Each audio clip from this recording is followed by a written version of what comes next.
പിതാവിൻ്റെയും പുത്രൻ്റെയും പരിശുദ്ധാത്മാവിൻ്റെയും നാമത്തിൽ ആമേൻ.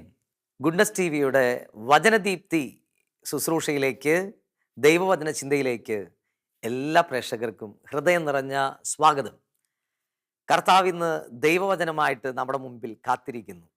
കർത്താവിൻ്റെ വചനമായിട്ട് ഇന്ന് ദൈവം നമ്മുടെ അടുത്തേക്ക് വരുമ്പോൾ നമുക്ക് വചനം സ്വീകരിക്കാനായിട്ട് ഒരുങ്ങാം. പ്രിയപ്പെട്ടവരെ, യോഹന്നാന്റെ സുവിശേഷം 6-ാം അധ്യായം 63-ാമത്തെ വാക്കിൽ നമ്മൾ വായിക്കുന്ന ഏറ്റവും പരിചയമുള്ളൊരു വാക്കുണ്ട്. ഞാൻ നിങ്ങളോട് പറഞ്ഞ വാക്ക് ആത്മാവും ജീവനുമാണ്.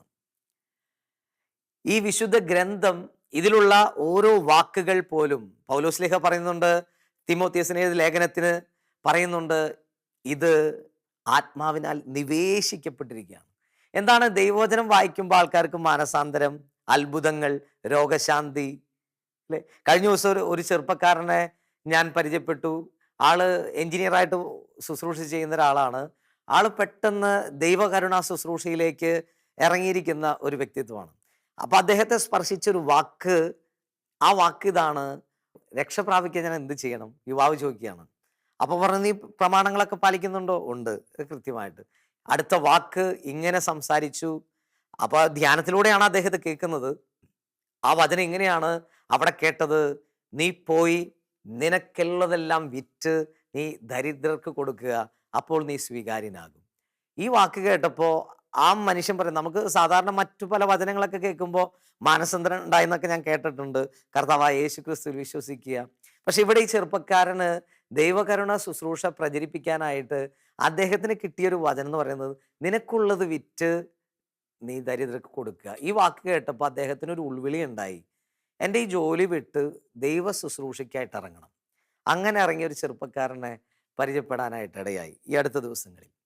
ഞാൻ പറഞ്ഞു വരുന്നത്, പ്രിയപ്പെട്ടവരെ, ഇന്ന് ദൈവവചനം നമ്മുടെ മുന്നിൽ കർത്താവ് തുറന്നു വെച്ച് തരുമ്പോൾ ഇത് ആത്മാവും ജീവനും അടങ്ങിയ വാക്കാണ്. അനേകം വ്യക്തികളുടെ ജീവിതത്തെ മാറ്റിമറിച്ച ദൈവവചനമാണ് നമ്മൾ ഇന്ന് സ്വീകരിക്കുന്നത്. അപ്പം നമ്മുടെ ഹൃദയം ഒന്ന് അതിനുവേണ്ടി ഒരുക്കാം. ഒന്ന് കണ്ണടച്ച്, ആയിരിക്കുന്നിടത്തിരുന്ന് കണ്ണുകൾ നടച്ച്, കരങ്ങൾ കൂപ്പി കർത്താവിനെ ഒന്ന് സ്മരിച്ച്, ഇന്ന് എനിക്ക് തരുന്ന വചനം സ്വീകരിക്കാൻ നിങ്ങളുടെ മനസ്സൊന്ന് നിങ്ങൾക്ക് ഒരുക്കാൻ പറ്റുമോ? എപ്പോഴും ലൂക്കാസ് സുവിശേഷം പറഞ്ഞു വെക്കുന്നൊരു വാക്കുണ്ട്. ലൂക്കാസ് സുവിശേഷം 24:45, വചനം കേൾക്കാൻ നിങ്ങൾക്ക് എന്ത് വേണം? ആദ്യം മനസ്സ് തുറക്കപ്പെടണം. അവിടെ എഴുതിയിരിക്കുന്നത്, വചനം കേൾക്കാൻ അവൻ അവരുടെ മനസ്സ് തുറന്നു.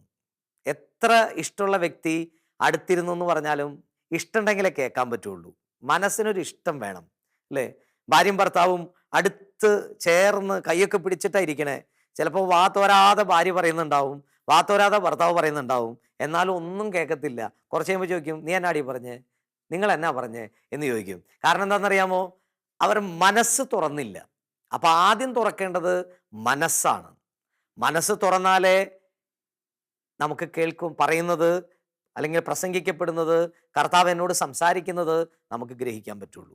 കണ്ണടച്ച് ഒന്ന് മനസ്സ് തുറക്കാൻ പരിശുദ്ധാത്മാവിനോട് പ്രാർത്ഥിക്കാം. പരിശുദ്ധാത്മാവേ, ഇന്ന് ഞങ്ങൾക്കായി ഒരുക്കി വചനം, അത് കേൾക്കുമ്പോൾ ഞങ്ങളുടെ മനസ്സ് അത് സ്വീകരിക്കാൻ തക്ക വിധത്തിൽ പാകപ്പെടുത്തണമേ. ഞങ്ങളുടെ കേൾവിയെ, ചിന്തയെ ഒക്കെ ഏകാഗ്രമാക്കണമേ എന്ന് പ്രാർത്ഥിക്കാം. Price the Lord. ഹല്ലേലൂയ. പ്രിയപ്പെട്ടവരെ, ഇന്ന് ഞാൻ നിങ്ങളോട് സംസാരിക്കാനായിട്ട് ആഗ്രഹിക്കുന്ന കാര്യം പരിശുദ്ധാത്മാവിൻ്റെ ഒരു ചിന്തയാണ്. പരിശുദ്ധാത്മാവിൻ്റെ പ്രേരണകളെ തിരിച്ചറിയാൻ. അതിന് വ്യക്തിപരമായിട്ടുള്ള ഇഷ്ടം, സ്നേഹമൊക്കെ വേണം, അല്ലേ? കാരണന്മാർ എപ്പോഴും പറയുന്നൊരു വാക്കുണ്ടാവും, വീട്ടിലൊക്കെ നിങ്ങൾ പറഞ്ഞു കേട്ടുള്ള വാക്കാണ്, കൂടെ കിടക്കുന്നവനെ രാപ്പനി അറിയത്തുള്ളൂ എന്ന് സാധാരണ ഒരു ഭാഷയുണ്ട്.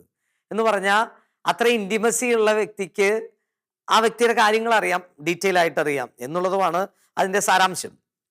ഇന്ന് ഞാൻ പറയുമ്പോൾ പരിശുദ്ധാത്മാവിനെ സ്നേഹിക്കേണ്ട വഴിയെക്കുറിച്ചാണ് പറയുക. അതിനാദ്യം നിങ്ങളുടെ മുന്നിലേക്ക് ഞാൻ കൊണ്ടുവരുന്നത്, പരിശുദ്ധാത്മാവ് ആരാണ്? പരിശുദ്ധാത്മാവ് ആരാണെന്നുള്ളൊരു ചോദ്യത്തിന് നിങ്ങളുടെ മനസ്സിൽ പല ഉത്തരങ്ങൾ ഇപ്പോൾ തെളിയുന്നുണ്ടായിരിക്കും. ഞാൻ യൂത്തിൻ്റെ ഒരു ധ്യാനം നടത്തിക്കൊണ്ടിരിക്കുന്ന സമയത്ത് ഞാൻ യൂത്തിനോട് ചോദിച്ചു, പരിശുദ്ധാത്മാവ് ആരാണ്? അപ്പോൾ കുറച്ച് പേര് പറഞ്ഞു പരിശുദ്ധാത്മാവ് തീയാണ്, കുറച്ച് പേര് പറഞ്ഞു പരിശുദ്ധാത്മാവ് പ്രാവാണ്, കുറച്ച് പേര് പറഞ്ഞു പരിശുദ്ധാത്മാവ് എണ്ണയാണ്, മിന്നൽ പിണരാണ്, ഇങ്ങനെ അഭിഷേകം മഴയാണ്, ഇങ്ങനെ കുറേ വാക്കുകൾ പറഞ്ഞു. പരിശുദ്ധാത്മാവ് ദൈവത്തിൻ്റെ ശക്തിയാണ്. പരിശുദ്ധാത്മാവ് ദൈവം തന്നെയാണ്. കുറെ ഉത്തരങ്ങളുണ്ടായി. അപ്പൊ ഞാൻ അവരോട് പറയാൻ ആഗ്രഹിച്ചൊരു കാര്യം ഇതാണ്. ആദ്യം പരിശുദ്ധാത്മാവ് ആരാണെന്നുള്ള ചോദ്യത്തിന് ദൈവം പ്രസാദിക്കുന്ന ഉത്തരം ഏതാണെന്ന് ചോദിച്ചു കഴിഞ്ഞാൽ പരിശുദ്ധാത്മാവ് ദൈവമാണ് എന്ന് പറയുന്ന ഉത്തരമാണ്. Price the Lord. പരിശുദ്ധാത്മാവ് ദൈവമാണെന്ന് പറയുന്ന ഉത്തരം കേൾക്കാനാണ് ദൈവം പ്രസാദിച്ചിരിക്കുന്നത് എന്ന് പറഞ്ഞാൽ മറ്റുള്ള തെറ്റാന്നല്ല പറഞ്ഞതിൻ്റെ അർത്ഥം. അതിനെക്കുറിച്ച് കാരണം പരിശുദ്ധാത്മാവിന്റെ പ്രതീകങ്ങളാണ് യുവജനങ്ങളും കുഞ്ഞുങ്ങളൊക്കെ പറഞ്ഞുകൊണ്ടിരിക്കുന്നത്, അല്ലേ? തീ എവിടെയെങ്കിലും കണ്ട ഇത് തീ പരിശുദ്ധാത്മാവാണെന്ന് പറഞ്ഞ് തീ എടുത്ത് കൈ പിടിച്ച് കഴിഞ്ഞാൽ എന്ത് ചെയ്യും? കൈ പൊള്ളും, അല്ലേ? സ്വാഭാവികമായിട്ട് നമുക്കറിയാം. എവിടെയെങ്കിലും പറന്ന് നടക്കുന്ന പ്രാവിനെ പിടിച്ച് ചാക്കിലാക്കിയിട്ട് പരിശുദ്ധാത്മാവ് എൻ്റെ കയ്യിലിടുന്ന് പറഞ്ഞാൽ അത് ഭോഷത്വമാകും. എന്ന് പറഞ്ഞാൽ എല്ലാവരുടെയും കാണുന്ന തീയോ പ്രാവോ ഇതൊന്നും പരിശുദ്ധാത്മാവല്ല.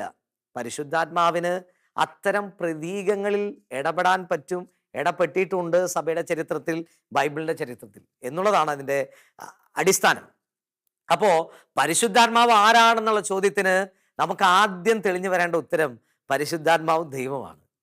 കത്തോലിക്ക മതബോധന ഗ്രന്ഥം CCCയിലൊക്കെ പഠിപ്പിക്കുന്ന അടുത്തൊരു ഉത്തരവുണ്ട്. ആ ഉത്തരം ഇതാണ്: പരിശുദ്ധാത്മാവ് ഒരു വ്യക്തിയാണ്. Price the Lord. പരിശുദ്ധാത്മാവ് ആരാണ്? ഒരു വ്യക്തിയാണ്. എന്താണ് വ്യക്തി എന്ന് പറഞ്ഞാൽ? വ്യക്തിക്ക് എന്തൊക്കെ പ്രത്യേകതകളുണ്ട്?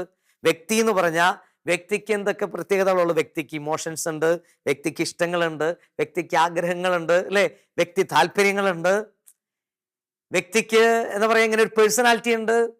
വ്യക്തി എന്ന് പറയുന്നത് ഇതാണ്. അതല്ല ഒരു വ്യക്തിത്വം നമ്മൾ കാണുമ്പോൾ, അല്ലേ, ഇന്ന അവൻ്റെ സ്വഭാവം എങ്ങനെയാന്ന് പറയും, അവളുടെ സ്വഭാവം എങ്ങനെയാന്ന് പറയും എന്ന് പറഞ്ഞാൽ ആ വ്യക്തിത്വത്തെയാണ് കാണിക്കുന്നത്. അപ്പോൾ പരിശുദ്ധാത്മാവ് ഒരു വ്യക്തിയാണ്. പരിശുദ്ധാത്മാവിന് ഇഷ്ടങ്ങളുണ്ട്, പരിശുദ്ധാത്മാവിന് ആഗ്രഹങ്ങളുണ്ട്. Praise the Lord. ഹല്ലേലൂയ. നമ്മൾ സാധാരണ നാട്ടുകാരോടൊക്കെ ചോദിക്കും, കൂട്ടുകാരോട് ചോദിക്കും, സുഖമാണോ, സന്തോഷമാണോ, എങ്ങനെയുണ്ട്? ചിലപ്പോൾ നമ്മൾ ജോലിയിൽ പ്രവേശിക്കുന്നവരാണെന്നുണ്ടെങ്കിൽ ഫ്രൈഡേ സാറ്റർഡേ കണ്ടു കഴിഞ്ഞിട്ട് വീണ്ടും മൺഡേ കാണുമ്പോൾ ചോദിക്കും, എങ്ങനെയുണ്ടായിരുന്നു, സുഖാണോടി, അല്ലെങ്കിൽ സുഖാണോടൊക്കെ ചോദിക്കും. നാട്ടുകാരോടും നമ്മൾ വേണ്ടപ്പെട്ടവരോടൊക്കെ വിശേഷം ചോദിക്കാറുണ്ട്. എന്നാൽ ഞാൻ ചോദിക്കുന്നത് ശ്രദ്ധിക്കണേ, പരിശുദ്ധാത്മാവ് നമ്മുടെ ഉള്ളിൽ ഉണ്ട്. ഈ പരിശുദ്ധാത്മാവിനോട് നമ്മൾ എപ്പോഴെങ്കിലും പറഞ്ഞോ, ചോദിച്ചോ, പരിശുദ്ധാത്മാവേ ആർ യു ഹാപ്പി? നീ എൻ്റെ ഉള്ളിൽ ഹാപ്പിയാണോ പരിശുദ്ധാത്മാവേ? ഞാൻ പരിശുദ്ധാത്മാവെ നിന്നെ ഇഷ്ടപ്പെടുന്നു. പലപ്പോഴും നമ്മൾ പറയാൻ മറക്കുന്ന വാക്കുകളാണിത്. കൂടെയുള്ളവരോടും കൂടെയുള്ള സുഹൃത്തുക്കളും ഒക്കെ കൂടെ ചോദിക്കും, സുഖമാണോ ചോദിക്കും, സന്തോഷമാണോ എന്ന് ചോദിക്കും, എങ്ങനെയുണ്ടെന്ന് ചോദിക്കും, വിശേഷം ചോദിക്കും. പരിശുദ്ധാത്മാവ് ഒരു വ്യക്തിയാണെങ്കിൽ ഇതൊക്കെ കേൾക്കാനുള്ള ആഗ്രഹം ആർക്കുണ്ട്? പരിശുദ്ധാത്മാവിനുണ്ട്, അല്ലേ? വ്യക്തിയായതുകൊണ്ട് നമ്മളെ മൈൻഡ് ചെയ്യണം, നമ്മളെ മാനിക്കണം, നമ്മൾ ആഗ്രഹിക്കുന്നുണ്ട്, അല്ലേ? വീട്ടിൽ പരിഗണന കിട്ടിയില്ലെങ്കിൽ പിള്ളേർ അപ്പം പറയും, അല്ലേ, അപ്പനമ്മയ്ക്ക് എന്നെ കുറിച്ച് യാതൊരു വിചാരമില്ല. ഭാര്യയുടെ കാര്യത്തിൽ ഭർത്താവിന് അധികം ചിന്ത വന്നില്ലെങ്കിൽ അപ്പം ഭാര്യ പരാതി പറയാൻ തുടങ്ങും, നിങ്ങൾക്ക് അല്ലെങ്കിൽ എൻ്റെ കാര്യത്തെക്കുറിച്ച് വലിയ ചിന്തയൊന്നുമില്ല. നേരെ തിരിച്ചും. അങ്ങനെ എവിടെയും പരിഗണന എപ്പോഴും ആഗ്രഹിക്കുന്ന ഒരു വ്യക്തിയാണ് നമ്മൾ, വ്യക്തിത്വമാണ് നമ്മുടേത്. ഇത് വ്യക്തിയുടെ പ്രത്യേകതയാണ്. അങ്ങനെയാണെങ്കിൽ നമ്മുടെ ഉള്ളിൽ വന്നിട്ടുള്ള പരിശുദ്ധാത്മാവിന് എന്തുണ്ട്? ഇതേപോലെ നമ്മൾ മാനിക്കണമെന്നും ഇതേപോലെ നമ്മൾ പരിഗണിക്കപ്പെടണമെന്നും പരിശുദ്ധാത്മാവ് ആഗ്രഹിക്കുന്നുണ്ട്. പലപ്പോഴും ഞാനും നിങ്ങളും ഇത് മറന്നു പോകുന്നുണ്ട്. അപ്പം ഇന്ന് അതിനെക്കുറിച്ച് ഓർമ്മപ്പെടുത്താനാണ് ഈ ദൈവവചന ചിന്ത ഉപയോഗിക്കപ്പെടുന്നത്. പ്രിയപ്പെട്ടവരെ, പരിശുദ്ധാത്മാവ് ഒരു വ്യക്തിയാണെങ്കിൽ വ്യക്തിയുടേതായ ഇമോഷൻസ്, ആഗ്രഹങ്ങളൊക്കെ ഉണ്ട്. ഞാനൊരു ധ്യാന കേന്ദ്രത്തിലായിരിക്കുമ്പോൾ അവിടെ ഒരു പ്രാർത്ഥനയിലിരിക്കുന്ന, മധ്യസ്ഥ പ്രാർത്ഥനയിലിരിക്കുന്ന ഒരു ആൻറ്റി, കൗൺസിലിങ്ങിനൊക്കെ സഹായിക്കുന്നു. ഞാൻ സ്ഥലവും പേരൊന്നും പറയുന്നില്ല. ഈ ഒരു ആൻറ്റിക്ക് ഒരു ദിവസം മധ്യസ്ഥ പ്രാർത്ഥന ഇരിക്കുന്ന സമയത്ത് പെട്ടെന്ന് ആളുടെ മൂത്ത മകള് സേലത്ത് പഠിച്ചുകൊണ്ടിരിക്കുക, നേഴ്സിംഗ് പഠിച്ചുകൊണ്ടിരിക്കുക. ഈ കൊച്ചിന് വേണ്ടി പ്രാർത്ഥിക്കുന്ന സമയത്ത് പെട്ടെന്ന് കാണുന്നത് ഈ കൊച്ചിൻ്റെ പുറകിൽ ഒരു ഇരുണ്ട മേഘം നിൽക്കുന്ന പോലെ ഫീൽ ചെയ്യാണ് പ്രാർത്ഥനയുടെ സമയത്ത്. അപ്പോൾ ഈ ആൻറ്റിക്ക് തോന്നി എന്തോ പ്രശ്നം എൻ്റെ കൊച്ചിന് വരാൻ പോകുന്നുണ്ട്, എന്തൊക്കെയോ പ്രശ്നമുണ്ട്. അപ്പം തന്നെ മൊബൈലിലേക്ക് ഫോൺ ചെയ്തു. അപ്പം കാരണം ആ ടൈം കോളേജ് ടൈം ആയതുകൊണ്ട് ഫോൺ ഓഫായിരുന്നു. ഈ വൈകുന്നേരം സമയത്ത് ക്ലാസ് കഴിയുന്ന സമയത്ത് സൈലൻറ്റ് മോഡിൽ നിന്ന് മാറുള്ളൂ. അപ്പോൾ വിളിച്ചിട്ട് കിട്ടിയില്ല. അപ്പോൾ തന്നെ ആൻറ്റി എല്ലാവരോടും പറഞ്ഞു, ഞങ്ങളോടൊക്കെ പറഞ്ഞു, എൻ്റെ കൊച്ചിന് വേണ്ടി പ്രാർത്ഥിക്കുമ്പോൾ എന്തോ ഒരു പ്രശ്നമുണ്ട്, ഒരു ഇരുണ്ട മേഘം മൂടുപടം കാണുന്ന പോലെ ഫീൽ ചെയ്യുന്നു, എല്ലാവരും പ്രാർത്ഥിക്കുക. എല്ലാവരോടും അച്ഛന്മാരോടൊക്കെ പറഞ്ഞു, ഞങ്ങളൊക്കെ പ്രാർത്ഥിച്ചു. അത് കഴിഞ്ഞ് കോളേജ് ടൈം കഴിഞ്ഞ് ഉള്ള സമയത്ത് ഹോസ്റ്റലിലേക്ക് വിളിക്കാം. നേരെ ഹോസ്റ്റലിലേക്ക് ഈ ആൻറ്റി വിളിച്ചു. ടൈം കഴിഞ്ഞ് കഴിഞ്ഞപ്പോൾ വിളിച്ച ശേഷം വിളിച്ചു. കുറച്ച് കഴിഞ്ഞപ്പോഴേക്കും 10 മിനിറ്റ് കഴിയുമ്പോൾ കോൾ കണക്റ്റായി. മോളേന്ന് വിളിക്കുകയല്ല, വിളിച്ച വശം ഫോണിൻ്റെ മറുഭാഗത്തുനിന്ന് ഒരു പൊട്ടിക്കരച്ചിലാണ്. എന്നെ എന്തുണ്ട് മോളെ എന്ന് ചോദിച്ചപ്പോഴേക്കും ഒരു കരച്ചിൽ കേട്ടു. അപ്പോൾ ആൻറ്റിക്ക് മനസ്സിലായി ഞാൻ ഇന്ന് കണ്ട കാര്യം എന്തോ പ്രശ്നം ഉണ്ടായിട്ടുണ്ട്, അവിടെ പ്രതിസന്ധി ഉണ്ടായിട്ടുണ്ട്. അപ്പോൾ കുറേ കരച്ചിലൊക്കെ ഒന്ന് മാറിയതിന് ശേഷം ഈ ആൻറ്റി ചോദിച്ചു, എന്നായിരുന്നു കൊച്ചേ കാര്യം എന്ന് ചോദിച്ചു കഴിഞ്ഞപ്പോൾ ഈ കൊച്ചു പറഞ്ഞു, അവിടെ പഠിച്ചുകൊണ്ടിരിക്കുന്ന കൊച്ചു പറഞ്ഞു, ഞാൻ ഇന്ന് കോളേജ് വിട്ട് വരുന്ന സമയത്ത് വഴിയിൽ വെച്ച്, അപ്പോൾ കുറച്ച് വഴി അങ്ങോട്ട് പോയിട്ടാണ് ഇവർ ഹോസ്റ്റലിലേക്ക് പോകുന്ന വഴിയിൽ ഒരു 3 ബൈക്കിന് വന്ന് കുറച്ച് ചെറുപ്പക്കാർ എൻ്റെ ചുറ്റും ഇങ്ങനെ വട്ടം കറക്കി ബൈക്ക് ഇങ്ങനെ ഓടിച്ചുകൊണ്ട് നടക്കായിരുന്നു. ഞാൻ അതാണ് ചെയ്യുക, സിനിമ സ്റ്റൈലൊക്കെ കാണുന്ന പോലെ കാണുക. അപ്പോൾ എൻ്റെ ഇവളുടെ ഫയൽ പിടിച്ച് വലിക്കുക, ഷോള് വലിക്കുക, ഹാൻഡ് ബാഗ് പിടിച്ച് വലിക്കുക, ഇങ്ങനെ ഇവളെ ശല്യപ്പെടുത്തി റൗണ്ട് അടിച്ചുകൊണ്ടിരിക്കുക. അപ്പോൾ ഇവള് ഒന്നും ചെയ്യാൻ പറ്റാണ്ട് ഇങ്ങനെ കൈ ഇങ്ങനെ കെട്ടിപ്പിടിച്ച് ഫയലും പിടിച്ച് ഇങ്ങനെ ഉറക്കിങ്ങനെ യേശുവേന്നും പറഞ്ഞ് ഇങ്ങനെ നിൽക്കുമായിരുന്നു. പെട്ടെന്ന് അതിലൊരാൾക്ക്, ഇവള് കാണുന്ന കാഴ്ച ഇതാണ്, ഒരാൾക്ക് ഫോൺ കോൾ വന്നു. ഫോൺ കോൾ വന്നപ്പോൾ പെട്ടെന്ന് ആ ഫോൺ കോൾ ബാക്കിലിരുന്ന ആൾ അറ്റൻഡ് ചെയ്തു. പെട്ടെന്ന് അവർ അവിടെ നിന്ന് ആ 3 ബൈക്കും പെട്ടെന്ന് അവിടെ നിന്ന് പോയി. ഇവള് ഓടി ഹോസ്റ്റലിൽ കയറി. അത് കഴിഞ്ഞ് കുറച്ച് കഴിഞ്ഞ് ഫ്രഷപ്പ് ചെയ്യുന്ന സമയത്താണ് മമ്മിയുടെ കോൾ വരുന്നത്. ഇതാണ് സംഭവം. ഇത് ഞാൻ പറഞ്ഞു വരുന്നത് ഈ അത്യാഹിതത്തെ പറയിക്കാൻ വേണ്ടിയിട്ടല്ല. ഒരു രക്തബന്ധത്തിലുള്ള ഒരു കുഞ്ഞിന് ഒരു അപകടം ഉണ്ടായി എന്നുള്ള അറിവ് പ്രാർത്ഥനയിൽ കിലോമീറ്ററുകൾക്ക് ഇപ്പുറം ഇരിക്കുന്ന ഒരു അമ്മയ്ക്ക് വെളിപാടുണ്ടായി. നമ്മുടെ ഉള്ളിൽ കിടക്കണ പരിശുദ്ധാത്മാവ് ഏതവസ്ഥയിലാണെന്ന് നമുക്ക് വല്ല പിടിയുണ്ടോ? രക്തബന്ധത്തിലുള്ള കൊച്ചിന് അപകടം വന്നപ്പോൾ ഒരു അമ്മയ്ക്ക് വെളിപാടുണ്ടായിന്ന് എന്ന് പറഞ്ഞാൽ എൻ്റെ ഉള്ളിൽ വന്നിട്ടുള്ള പരിശുദ്ധാത്മാവ്, നമ്മുടെ ഉള്ളിലൊക്കെ പരിശുദ്ധാത്മാവില്ലേ പ്രിയപ്പെട്ടവരെ? കൂദാശയിലൂടെ, മാമുദിസയിലൂടെ, സ്ഥൈര്യലേപനത്തിലൂടെ നമ്മൾ പരിശുദ്ധാത്മാവിനെ സ്വീകരിച്ചവരാ. ഈ അടുത്ത നാളിൽ എനിക്ക് ഒരു മാമുദിസയ്ക്ക് ക്ഷണമുണ്ടായി. എൻ്റെ പ്രിയപ്പെട്ട ഫാമിലിയാണ്. അപ്പോൾ ഇവർ പറഞ്ഞ ലൊക്കേഷൻ അനുസരിച്ച് ഞാൻ അങ്ങോട്ട് ചെല്ലണ സമയത്ത് പെട്ടെന്ന് ഇങ്ങനെ വളരെ കാര്യമായിട്ട് അലങ്കരിച്ചിരിക്കുന്ന ഒരു വീട് കണ്ടു. അപ്പോൾ ഞാൻ വിചാരിച്ചു ഇത് തന്നെയായിരിക്കും, കാരണം 2 വീട് ഇങ്ങനെ അലങ്കരിച്ചിട്ടുണ്ട് ഏറ്റവും ഭംഗിയായിട്ട്. അപ്പോൾ അവിടെ കല്യാണം നടക്കുന്നുണ്ടെന്ന് എന്നോട് പറഞ്ഞു. അപ്പോൾ ഏറ്റവും ഭംഗിയായിട്ട് അലങ്കരിച്ചത് എന്തായാലും കല്യാണ വീടായിരിക്കും എന്നൊരു ഉറപ്പ് ഞാൻ എൻ്റെ മനസ്സിലുള്ളത് കൊണ്ട് അതിൻ്റെ ഗ്രേഡ് താഴ്ന്ന ലെവലിൽ അലങ്കരിച്ച വീട്ടിലേക്ക് ചെന്നു. 2 വീട് അവിടെ അലങ്കരിച്ചിട്ടുണ്ട്.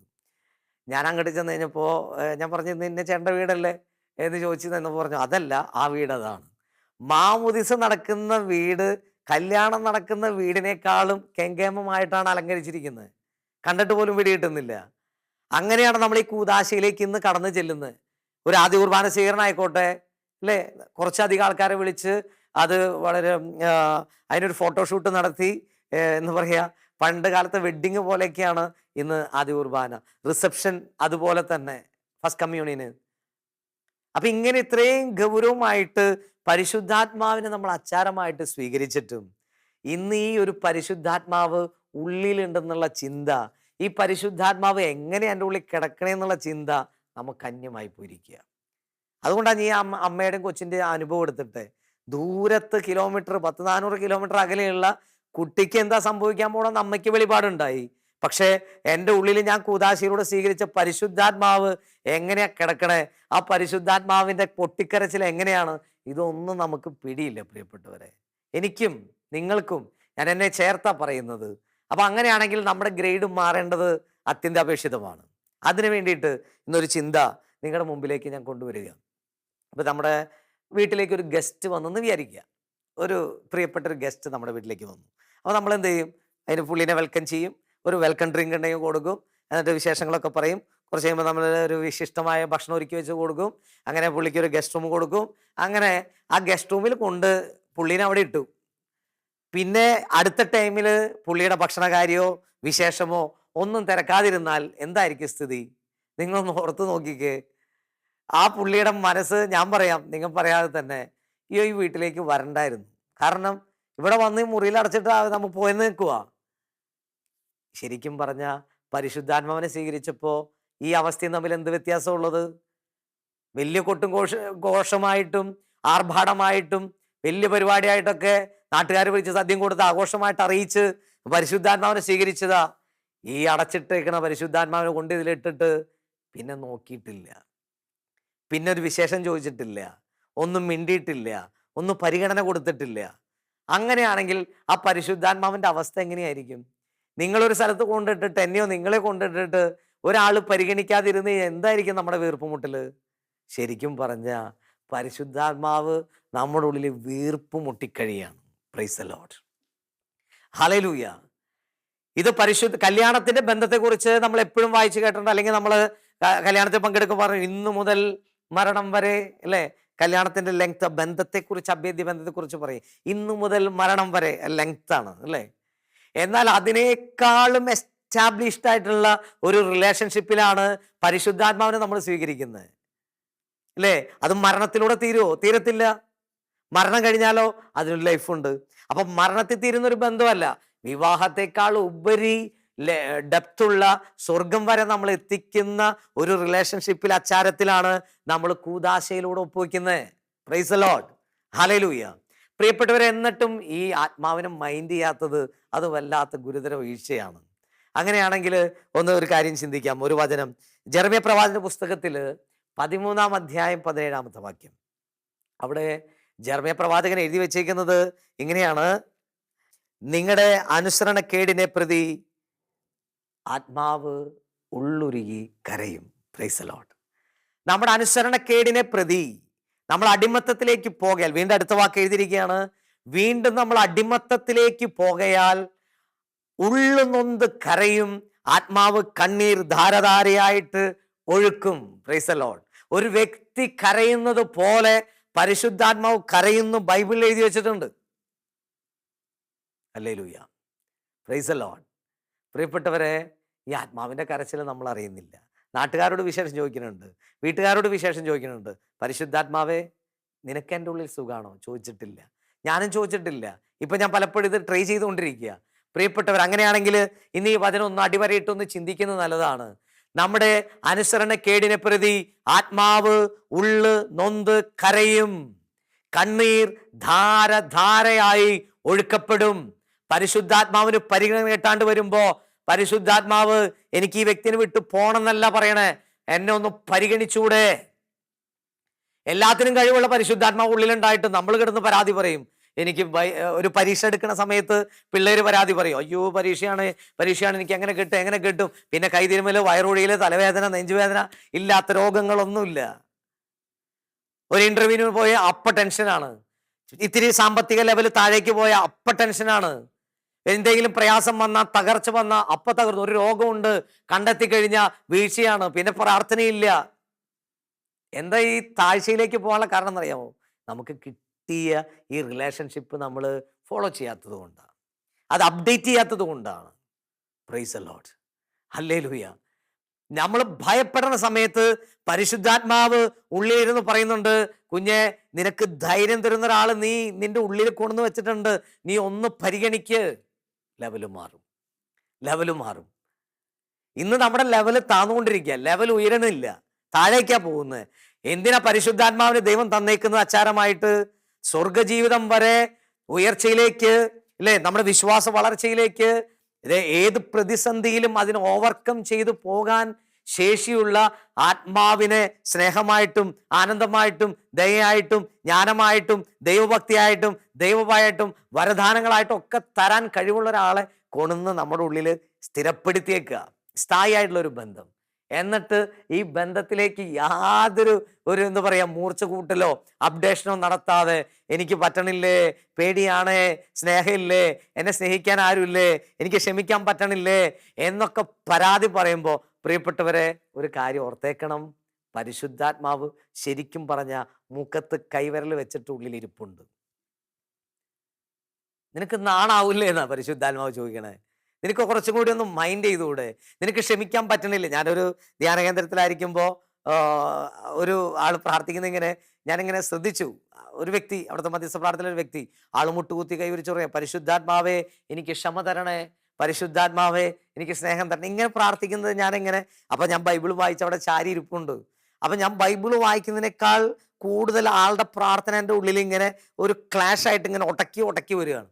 അപ്പം ഞാൻ വിചാരിച്ചു, അതെന്താ പ്രാർത്ഥന, എനിക്ക് എന്തോ എവിടെ ഒരു എന്താ പറയുക, ചേരായിക പോലെ. അപ്പൊ പെട്ടെന്ന് പരിശുദ്ധാത്മാവെ എൻ്റെ ഉള്ളിൽ ഒരു ചിന്ത തന്നത് ഇങ്ങനെയാണ്, പരിശുദ്ധാത്മാവെ സ്നേഹം തരണേ എന്നല്ല പറയണ്ടേ, ഈ ക്ഷമയും സ്നേഹമുള്ള പരിശുദ്ധാത്മാവിനെ തന്നെ തന്നിട്ടുണ്ട്. ഇനി തന്ന സാധനത്തെ തന്നെ ചോദിച്ചുകൊണ്ടിരിക്കുമ്പോൾ എങ്ങനെ ഇരിക്കും? തന്ന് നമുക്ക് അച്ചാറിട്ട് തന്നേക്കുന്ന സംഭവത്തെ തന്നെ ഇനിയും തരണേ എന്ന് ചോദിച്ചാൽ എങ്ങനെ ഇരിക്കും? അത് വല്ലാത്തൊരു മോശപ്പെട്ട ഒരു ചോദ്യം തന്നെയാണ്. അപ്പൊ ഇനി നമ്മൾ ചോദിക്കേണ്ടത് എന്താണ്? പരിശുദ്ധാത്മാവേ, എന്നെ ക്ഷമിക്കാൻ പഠിപ്പിക്കണം, എന്നെ സഹായിക്കണേ, സ്നേഹിക്കാൻ എൻ്റെ ഉള്ളിലുണ്ടെന്നേ ഈ ശേഷിയുള്ള പരിശുദ്ധാത്മാവ്. ഇതിനെല്ലാം നമ്മളെ ബൂസ്റ്റപ്പ് ചെയ്യുന്ന പരിശുദ്ധാത്മാവ് നമ്മുടെ ഉള്ളിലുണ്ട്. ഇനി പരിശുദ്ധാത്മാവോട് സഹകരിച്ച് നോക്ക്, നമ്മുടെ വ്യക്തി ജീവിതത്തിൽ സ്നേഹം നിറയാൻ തുടങ്ങും. പരിശുദ്ധാത്മാവോട് സഹകരിച്ച് നോക്ക്, നമ്മുടെ വ്യക്തി ജീവിതത്തിൽ സമാധാനം നിറയാൻ തുടങ്ങും, ശാന്തത വരാൻ തുടങ്ങും, ദയ കാണിക്കാൻ തുടങ്ങും, കരുണ കാണിക്കാൻ. അപ്പൊ ഇത് ഉള്ളിലുണ്ട്. ഇതിനോട് ഐക്യപ്പെട്ടില്ല എന്നുള്ളതാണ്, മൈൻഡ് ചെയ്തിട്ടില്ല എന്നുള്ളതാണ് നമ്മുടെ പരാജയം. ഇന്ന് പരിശുദ്ധാത്മാവ് അതിൻ്റെ ഒരു വെളിച്ചം, ഉൾവെളിച്ചം നമുക്ക് തരാനായിട്ട് ഇന്ന് ഈ വചനചിന്ത നമുക്ക് ഒരുക്കാം. പ്രിയപ്പെട്ടവരെ, നിങ്ങളായിരിക്കുന്നിടത്തിരുന്ന് കേട്ട വചനചിന്തകളെ ഒന്ന് നമുക്ക് ക്രോഡീകരിക്കാം. ഇന്ന് എന്താണ് നമ്മളോട് പരിശുദ്ധാത്മാവ് സംസാരിച്ചത്? പരിശുദ്ധാത്മാവ് ഒരു വ്യക്തിയാണെന്ന് അറിഞ്ഞ് ഇന്നു മുതൽ സ്നേഹിക്കണം. ഒരു വ്യക്തിനെ എന്തുമാത്രം നമ്മൾ പ്രാധാന്യം കൊടുത്ത് നമുക്ക് ഇഷ്ടപ്പെട്ടവരുണ്ടാവുമല്ലോ, നമുക്ക് പ്രിയപ്പെട്ടവരുണ്ടാവുമല്ലോ, അവരോട് വിശേഷം ചോദിക്കണ പോലെ ഇന്നു മുതൽ പരിശുദ്ധാത്മാവിനോട് ഇൻറ്റിമസി. പരിശുദ്ധാത്മാവേ, ഐ ലവ് യു. പരിശുദ്ധാത്മാവേ, ഞാൻ നിന്നെ മാനിക്കുന്നു. പരിശുദ്ധാത്മാവേ, ഞാൻ നിന്നെ സ്നേഹിക്കുന്നു, ഞാൻ നിനക്ക് വിധേയപ്പെടുന്നു. ഇങ്ങനെ പരിശുദ്ധാത്മാവിനോട് നമ്മളൊന്ന് ലയിക്കാൻ തുടങ്ങുമ്പോൾ, ഒരു ഗ്ലാസ് വെള്ളത്തിലേക്ക് കുറച്ച് പാൽ ഒഴിച്ചു നോക്കിയേ, അത് പാലായിട്ട് മിശ്രിതമായി പാലും വെള്ളമായി ലയിച്ച് ചേർന്നു. ഒരു ഡ്രോപ്പ് മഷി വെള്ളത്തിലേക്ക് ഒഴിച്ചു നോക്കിയാൽ അത് പടർന്ന് പിടിക്കുന്നത് നമുക്ക് കാണാം. എന്നതുപോലെ പരിശുദ്ധാത്മാവിൽ ലയിച്ച് പിടിക്കേണ്ടവരാ നമ്മൾ. ഇങ്ങനൊരു അച്ചാരം തന്നിട്ടും ഇനി സ്നേഹം തരണേ എന്ന് ചോദിക്കുന്നതിൽ അർത്ഥമില്ല. പരിശുദ്ധാത്മാവേ വരണേ. പരിശുദ്ധാത്മാവിന് വരാൻ പറ്റും പുറത്തൂടെ, പ്രകടമായിട്ട് പരിശുദ്ധാത്മാവിടെ. ഇപ്പൊ സാവൂളിനെ മാനസാന്തരപ്പെടുത്തിയ പരിശുദ്ധാത്മാവ്, അങ്ങനെ അല്ലേ, പെന്തക്കോസ്തയിൽ വന്ന ഇടപെടാൻ പറ്റില്ലെന്നല്ല, മറിച്ച് നമുക്കിതൊക്കെ തന്നിട്ടുണ്ട് കേട്ടോ പ്രിയപ്പെട്ടവരെ. ഇനി നമ്മൾ ഇതിനെ ഒന്ന് ബൂസ്റ്റപ്പ് ചെയ്ത് അപ്ഡേറ്റ് ചെയ്ത് പരിശുദ്ധാത്മാവിനെ കൂടുതൽ ഒരു വ്യക്തിയായി കണ്ട് ഒന്ന് സ്നേഹിക്കാൻ തുടങ്ങിയാലുണ്ടല്ലോ, നമ്മുടെയൊക്കെ ജീവിതത്തിൻ്റെ ലെവല് മാറും. തീർച്ചയായും നമ്മുടെ ശുശ്രൂഷയുടെ ലെവലും മാറും, കുടുംബജീവിതത്തിന്റെ ലെവലും മാറും. ഒരു വിദ്യാർത്ഥി എന്ന നിലയിൽ നിങ്ങളുടെ പഠനത്തിന്റെ ഗ്രേസും മാറും, നിങ്ങളുടെ ജോലി മേഖലയിൽ നിങ്ങളുടെ ഗ്രേസ് മാറും. ഏത് തസ്കിതയിൽ നിങ്ങൾ നിൽക്കുന്നോ, നിങ്ങളുടെ ജീവിതത്തെ തന്നെ മാറ്റാനും ഉയർത്താനും കഴിവുള്ള ഒരു ആത്മശക്തി ദൈവം തന്നെ നിങ്ങളുടെ ഉള്ളിൽ അച്ചാരമായിട്ടുണ്ട്. ഇനി ചോദിച്ച് നടക്കണ്ട, ഒന്ന് ഐക്യപ്പെട്ടാൽ മതി, നമ്മൾ ബലപ്പെടും. കണ്ണടച്ച് ആയിരിക്കുന്നിടത്തിരുന്ന് ഈ ഒരു കൃപ ദൈവവചനത്താൽ നമ്മുടെ മേൽ നിറയാൻ ഇന്ന് കേട്ട വചനം, പരിശുദ്ധാത്മാവിന്റെ നൊമ്പരം, ജെറമ്യ 13:17. ആത്മാവ് ഉള്ളു നൊന്ത് കരയുന്നുണ്ട്. സത്യമാണിത്. പലപ്പോഴും ഈ കഴിഞ്ഞ കാലങ്ങളിലും നിങ്ങളൊന്ന് ചിന്തിച്ചു നോക്കിയേ. ഈ കഴിഞ്ഞ കാലം അത്രയും കൂദാശയിലൂടെ നമ്മൾ സ്വീകരിച്ചിട്ടും ആത്മാവ് സങ്കടപ്പെട്ട് മറുതലിച്ച് ഒരു പാപത്തിലേക്ക് പോകുമ്പോൾ തലയും തല്ലി കരഞ്ഞ് പോകല്ലേ കുഞ്ഞേ എന്നും പറഞ്ഞ് കരഞ്ഞ് വേദനിച്ചിട്ടുണ്ട്. ഇനിയുള്ള കാലം ഇന്ന് തിരിച്ചറിവോടുകൂടി ആത്മാവിനെ കുറേയും കൂടി ഒന്ന് സന്തോഷിപ്പിക്കാൻ നമുക്ക് പരിശ്രമിക്കാം. അതിനുള്ള എല്ലാ കൃപകളും നമുക്ക് ലഭിക്കട്ടെ എന്ന് പ്രാർത്ഥിക്കാം. ഒരു സെക്കൻഡ് ആയിരിക്കുന്നിടത്തിരുന്ന് ഒന്ന് ദൈവത്തെ നമുക്കൊന്ന് ആരാധിക്കാം. പരിശുദ്ധാത്മാവേ, ഈ ശക്തി ഞങ്ങളിലും ഞങ്ങളുടെ കുഞ്ഞുങ്ങളിലും കുടുംബത്തിലും ബന്ധങ്ങളിലും നിറയാൻ, പരിശുദ്ധാത്മാവൻ വ്യക്തിയാണ്ട് സ്നേഹിക്കാൻ അഭിഷേകം തരണമേ, മാനിക്കാൻ അഭിഷേകം തരണമേ. ഒന്ന് സ്തുതിക്കാമോ? Hallelujah, hallelujah. യേശുവേ നന്ദി, ആരാധന. സ്തുതിക്കുന്നു. Love you Jesus. ജീസസ് ടബിറ്റോണ മൈ ഗോഡ്. ആത്മ മാറി ബിഗിരി ജീസസ് ടബിറ്റോണ മൈ ഗോഡ്. ആരാധന. കൃപ നിറയട്ടെ, അഭിഷേകം നിറയട്ടെ. എല്ലാ ഫലദാനങ്ങളും നിറയ്ക്കാൻ, തരാൻ, പടർത്താൻ കഴിവുള്ള ആത്മശക്തി നമ്മുടെ ഉള്ളിലുള്ള സത്യം നമ്മളെ നയിക്കാൻ ഇടയാകട്ടെ. ഈ വചനത്താൽ നമ്മൾ അഭിഷേകം പ്രാപിക്കട്ടെ. ആമേൻ.